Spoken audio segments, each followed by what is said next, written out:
এখন জানো আমি লাখো মানুষের কোকিলের সুর। এখন কিন্তু কেউ আমাকে কাকশিল্পী বলে না।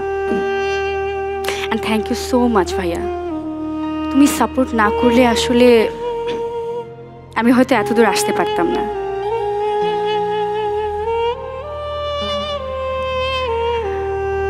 হ্যাঁ,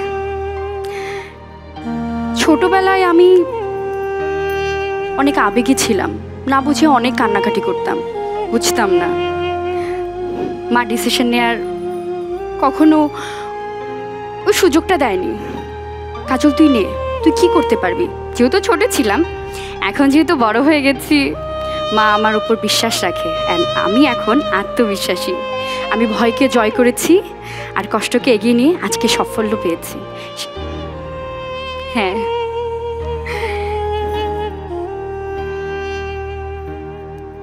ঠিক আছে, তুমি তাহলে যাও, আমি চেঞ্জ করি। ঠিক আছে।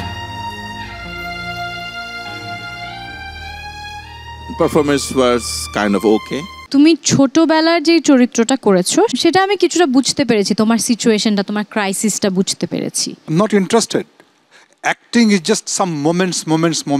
তোমার স্টোরি টেলিংটা ছিল ওয়াজ ভেরি ফ্ল্যাট, আর তোমার অ্যাক্টিং এর চেঞ্জগুলো ফ্ল্যাট ছিল। দুটো এজকে আলাদা করা যায় না। স্বপ্ন দেখার দিন এসেছে, স্বপ্ন দেখার বার, ভিড়কে ঠেলে সময় এবার সামনে দাঁড়াবার, খুঁজছে তোমায় মঞ্চ তোমার, দাও সারা আবার।